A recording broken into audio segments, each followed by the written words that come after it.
And we are live. Hello, and a very warm welcome to all of you joining us today.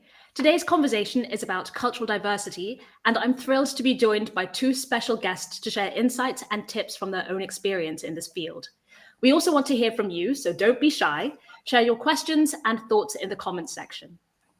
So, cultural diversity.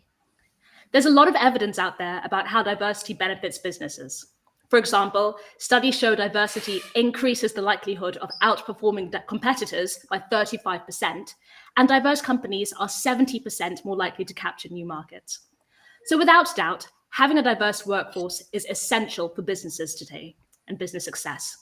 Of course, I want to put in here that one thing the stats don't mention, despite them being true, is that you have to have an inclusive environment in order to see these results. As I like to say, it is inclusion that turns diversity into a superpower. Just want to mention that. So let's meet our two speakers and talk about what cultural diversity is, its impact in the workplace, and how to turn it into a powerful asset. So first speaker is Caroline Noyens, who is an HR consultant, trainer, and coach who is passionate about working with people and building high-performing teams that achieve results.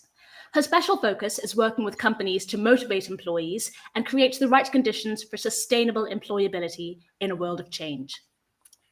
Our second speaker, Wei-Rong Lee, is a third culture individual and intercultural keynote speaker, trainer, and facilitator who uses cultural understanding and storytelling to create an impact.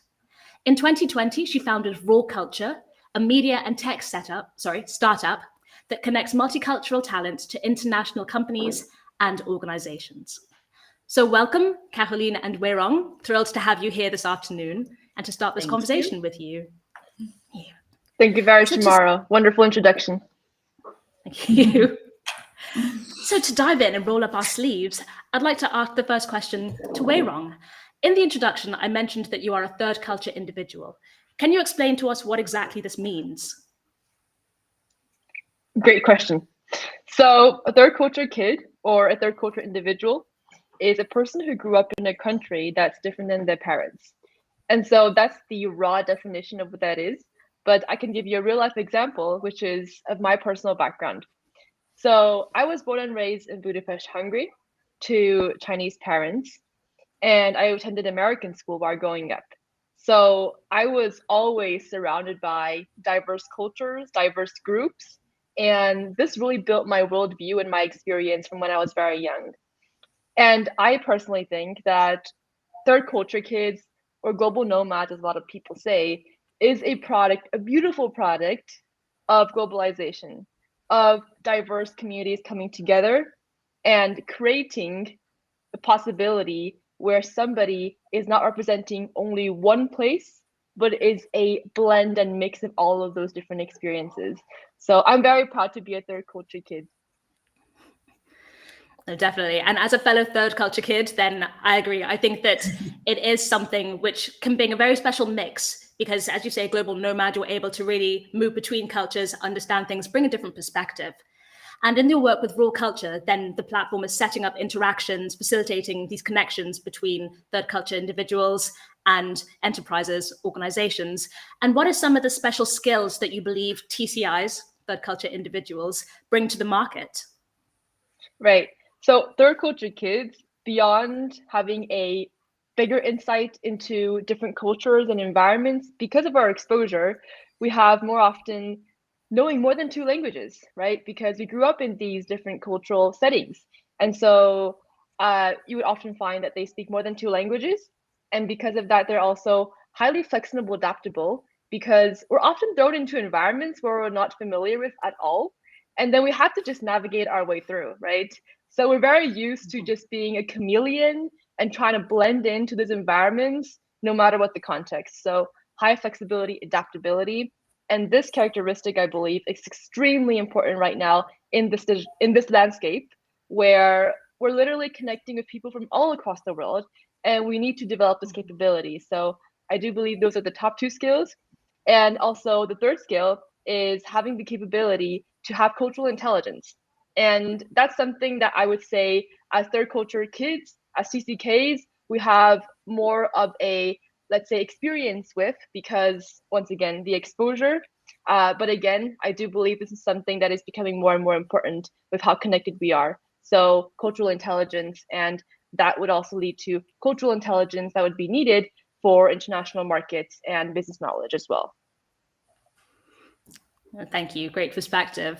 And Caroline, I'd like to bring you in at this point, thinking that we've just heard from Wei Rong about some of the benefits that third culture individuals or third culture kids can bring to the market. What are your thoughts, and from your experience about being inclusive in hiring situations, about how companies can be more inclusive and embrace the talents that TCIs, TCKs, and others bring?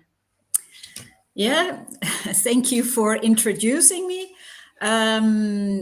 What my view is on diversity today is age discrimination is one of the main forms of discrimination today. In companies, and that is what I experienced myself, it's often that after the age of 55, people sort of don't count anymore. And yeah, we are in a labor market that's very tight. So we need every candidate that we can, everybody that is willing and able to work, we need in this labor market. And to write off people who are 55 years of age or older, yeah, is a loss for society and a loss for companies. Mm-hmm. Completely agree. And you mentioned, Caroline, about definitely how this can occur for people who are 55 and older, but it's also a very current problem in society for people who are younger talent, starting off their careers and more junior. For instance, in 2021, there was a UN report about ageism in Europe, talking about how 1 in 3 people reported that they had been a target of ageism, both young and old. And Wei Rong, I see you nodding. It sounds like this is something that resonates with you. Yeah, I know. I'm more focused on the older, not because I'm 60 years of age, because I still feel 40. But it's what I noticed on the. I've been a people manager for 30 years, and in those 30 years, it was very. You saw people slowly getting retired on the work floor. This is really what is happening in companies today. They get demotivated, they are not as productive anymore. And so when you hire people, companies often think of the people inside the company that are older and that are less productive. So they think, why not fire them when we have a restructuration or whatever? When they have the opportunity to fire them, they will. And that is what is such a pity today, is that you lose all this experience of these people. And we often look at experience as digital experience. We always look at the things that we think are most important today, and that is digital skills. While older people or senior people, they have a lot more experience. So look at the positive skills they have, and not at the skills they maybe have less. That is very important. I'd like to comment on that briefly. Please go ahead. Yeah, so I completely agree with Caroline's point, and I do believe like there are different spectrums to ageism, ones that are people who are a bit older, ones who are younger. And so what I like to think of is that both ends, they have their fair share of disadvantages or weaknesses, so to say, in terms of things they can develop and improve on, because we all do as humans at the end of the day. But rather, as Caroline mentioned, to focus on the positives and what we can bring to the table. And so me kind of presenting a bit younger spectrum, I do believe that we have a lot of energy, a lot of innovative ideas, a lot of motivation to bring new things and experiment with things that are a bit different than what they have been before, and to rebuild kind of the scene of the past. So I feel like instead of thinking about it as, you know, old and young, it's so important to think about, okay, how can we actually combine our skill sets and work together, right? The topic of intergenerational collaboration, intergenerational success, there's no need to throw out one or to only include one, right? So I find it completely relevant to actually include the whole spectrum, because that's what can make it complete. And we can extract different experiences from each end, right? So just to share like a quick kind of story is, I met a wonderful prominent intercultural trainer. Like maybe I can mention his name, George Simons, online via Zoom, actually during the pandemic. And we have some age difference, but I could just feel his motivation and his energy through even the computer screen. And we basically, at the end of our Zoom call, we mentioned that, hey, we would love to collaborate with one another. And that's something that I would have never expected. But the things and results that came from that, they basically proved that intergenerational collaboration is a huge element and a huge potential that we can all explore more, right? To complete the areas that each of us may miss and to improve on the ones that we already have. So I just think it's so necessary. Yeah, and in fact, it's shown by studies that multi-generational teams are more productive. There's a lot we can learn from each other, and especially the experience, the way senior people handle change is much better than younger people on average, of course, because they are used to change during their lifetime. They have had so many changes on the work floor that you cannot imagine how much they are adapted to change. And in a fast changing world, it's very important to have that flexibility. And there I join you that people from other cultural backgrounds are more flexible. Well, older people usually, funny enough, are more flexible than younger people. So it's really an advantage. And also think of all the knowledge of the company, of the culture, of the processes, of the products that you lose when older people get demotivated, are long-term ill, or just retired on the work floor. I think that's a really interesting way of thinking about it, what both of you are saying. And it recalls to mind a conversation that we had earlier before going live about how sometimes companies can have a tendency to look at what people don't have and think about that. Yeah. Whereas perhaps it would be more beneficial to look at how people can add value and all the different things that people can bring. And I'm wondering, Wei Rong, in your work with Raw Culture and with different organizations, how do you speak about this to the clients that you speak to when you're telling them about the benefits of working with TCKs and others? Any pointers you can share about how you spread this message? Yeah, so great question again. And I think regardless of a company working with culturally diverse or generally diverse people to be a part of their company, the first thing is that they first need to understand who they're working with, right? So who are the people that they're gonna bring into the companies, into the organizations? Because at the end of the day, all companies and organizations, they're made up of people, and they're the core of what makes it thrive and succeed. And so the way that I like to approach culturally diverse people in companies and organizations is that, first of all, examine your organizational culture and environment. Is it a place, do you already have a foundation where you can embrace these differences? Because it's not easy, frankly, right? There also isn't a one-stop solution to fix, the cultural success of an organization. You need to put in the time and the effort to genuinely understand the people who are going to come in. And with cultural diversity, there's going to be a lot of difference in opinions and perspectives because of the different cultures that one comes from. And so a foundation and environment of flexibility and adaptability of the organization culture is also crucial for them to bring in these new people.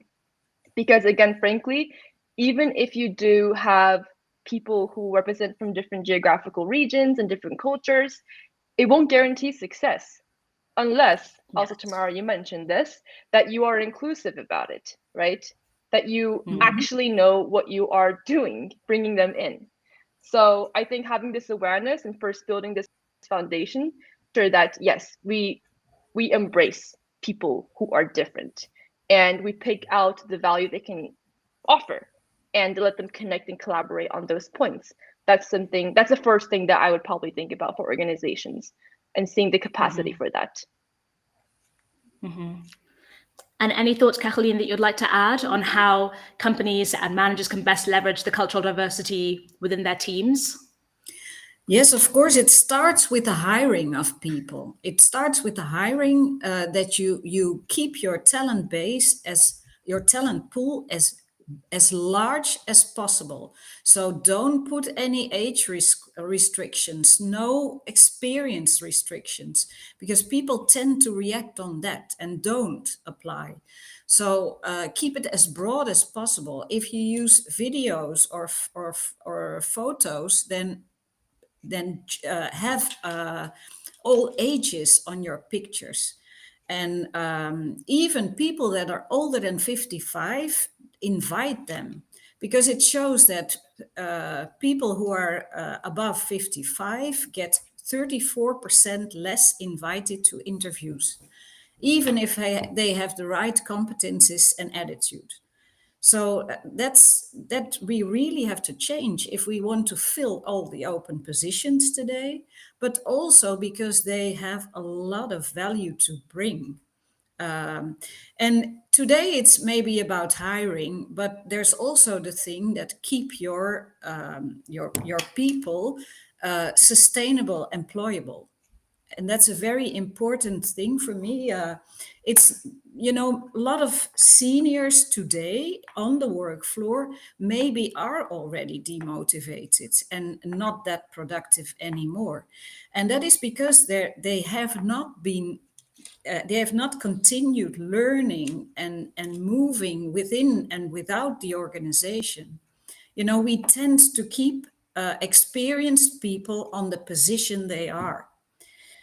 Because companies like the experience at that time, but jobs change, competencies change, and if people don't learn during their careers, then suddenly there's the moment that they are not productive anymore because they haven't learned the new skills in the same job or the job that has changed. So it's so important for people to remain sustainable, employable, that you keep them, they learn, that they keep on learning, and also that they sometimes do other jobs and give their knowledge to other people. That's also a way to keep the knowledge in the company. Because nowadays, with the aging populations, there's a lot of companies that panic suddenly because knowledge is going away. And in the last couple of years, with the baby boomers retiring, it's really a problem in some companies that the knowledge they had, that it's gone. And we need to have a plan to avoid this, especially companies that have an older, that have a lot of senior people in the company. Please do something to keep that knowledge within the company and use your senior workers for this, because very often they like coaching, mentoring, and sharing their knowledge. So that is very, very important that that companies realize this and work on this before people go on retirement. I appreciate your point, Caroline, for sure, about sustainable employability. I'd like to dig further and deeper into this as well. And I think that it applies also, as you're saying, to ageism and people who are 55 and plus, the older end of their careers, but also to all demographics throughout the company. I believe, from my experience, everybody wants to be able to learn and develop in their roles. And if they're not being able to do that, then that creates a problem. We've been hearing a lot recently about these trends like the Great Resignation, quiet quitting, everything. And it shows that there is an issue. around the world for many people in the ways that we relate to companies, companies relate to us, and the ability to learn, develop, feel valued in the roles, and really embrace new things that there are on offer within companies. And you have to. And I so, would like to also. if I may just pass over to Wei Rong, Of because course, you want please. to say something. Oh, okay. Yeah. Thank you. I just wanted to add as well to Caroline's comment previously, which is that we do have this sense or tendency to always focus on the new and innovations coming up. However, I do think there's a lack of balance there in terms of everything is about, okay, how does the new workplace look like? How does the new workplace model look like? What is it? It's always going towards something that is upcoming, but also it is essential to look back on, see, how do we preserve what we already have? How do we build on the foundation that we've already spent on building? And I think this is a point that has not been in much of a focus, right? So thank you, Caroline, for mentioning that, because I do think there's a lot of ways and areas of improvement for preserving and as well as building on what has already been built. So just a comment there. Yeah. And thinking about sustainable employability for everyone throughout the organization, and bring us back to the general topic about cultural diversity, I'm wondering what your thoughts might be, both of you, about how companies can be better alive to what cultural diversity actually is, tips for them to know how to manage it effectively. Why do you think there might be a gap at the moment? Is it lack of understanding, lack of knowledge, lack of policies or processes to actually put that knowledge into practice effectively? What might your thoughts be about this? I can. So yeah, if it goes back to age, it's usually that companies don't realize this because a couple of years ago, and maybe still now, people of companies think about the cost of older people, and that younger people are much more don't ask the same salaries as the older people. So they tend to think how to optimize the workforce and end the contracts of older people, because that saves more money if they need to do so, and even replace them for two younger workers. And I think now with the aging, companies start to realize that this is not the solution. It is about keeping your aging people in the company, keeping them profitable. And I am sure that with all the experience they have and the competencies they have developed over time, that they are really profitable, even if they cost more, because they learn quicker. They have a lot of knowledge they can link new knowledge to. And challenge them, because a lot of them are open to all new technology, to new experiences, to learning. But this group is in fact the people that get the least training in companies. They are usually not even asked to participate because they think, oh, they know already. But the world is changing this fast that you need to keep on learning, year after year, even if you are experienced. There's so many things changing today that we have to keep on learning. And that is what we tell companies at Cherry Pickers. First of all, keep your talent base when you hire as broad as possible, as large as possible. And when you hire them, create a culture like Wei Rong also said, a culture where they are welcome, where they are appreciated, where senior people can have a flexible way of working, and also where they are respected and appreciated.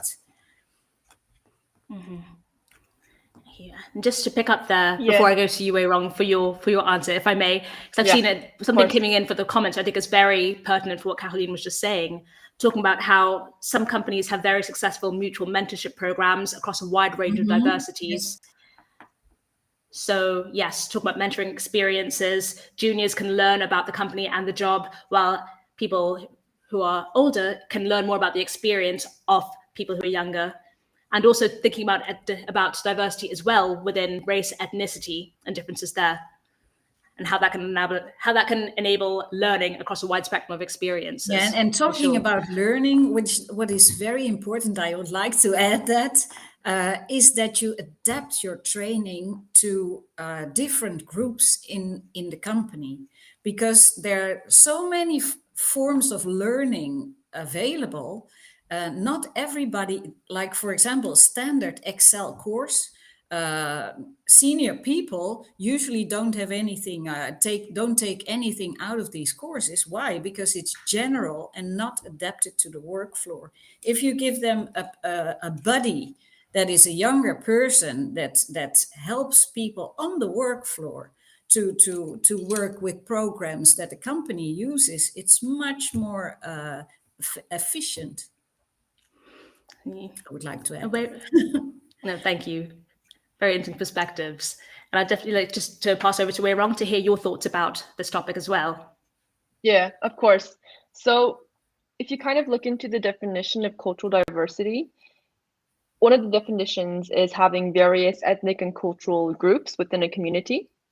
And so my kind of focus is on different cultural ethnic groups.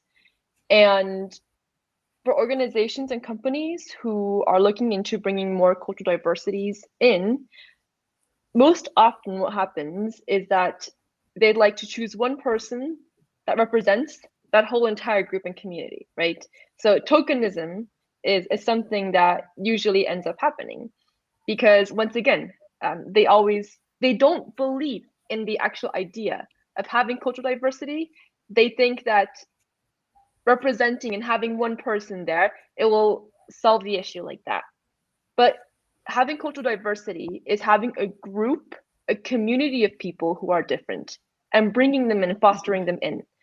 And so I think this framework of organizations who are responsible for these DI measures, that they actually believe in that this works and it's not a cherry on top.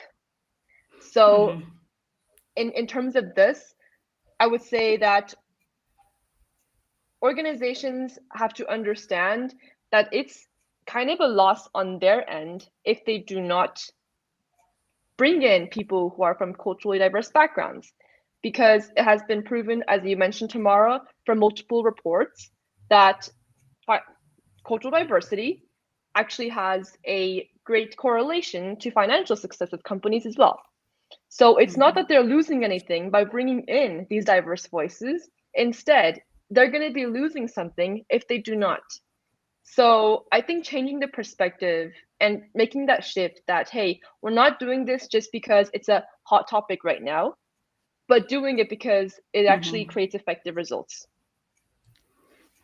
Definitely, completely agree. And there's a comment just coming in from Christina Anton Morgan talking about how employers must continue to invest in all groups, and definitely saying very interesting the perspective about how older employees being profitable and being able to add to the company in that way. And it's true, across all demographics, there is value that people can add, as we've discussed earlier in the conversation. It's for organizations to figure out how to enable that value.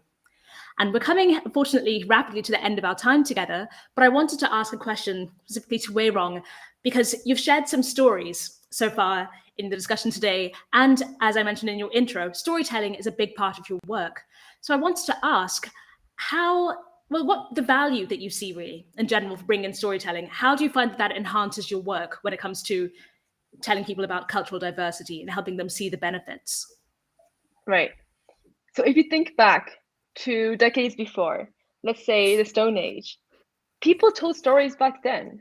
It was a different setting, a different environment, but they were sitting around their huts or they're sitting around the fire and they were sharing about their daily catch of the day, what kind of berries they saw. And that's a definition of how storytelling is a characteristic of human beings, individuals. It's something that can bond diverse groups and communities together to create that connection that otherwise can be unforeseen. And so I think including storytelling in business, in whatever context, is essential because it's a part of humans to always feel belonging. And that's actually one of the Maslow's hierarchy of needs. And this bonding over shared experiences is something that could connect us all. Because at the end of the day, I believe we all have moments where we feel a bit let down. We all have moments where we feel happy. We share these emotions and experiences. Though they're in different forms, we all have that same feelings. And so in the business context, I feel there needs to be more humanity.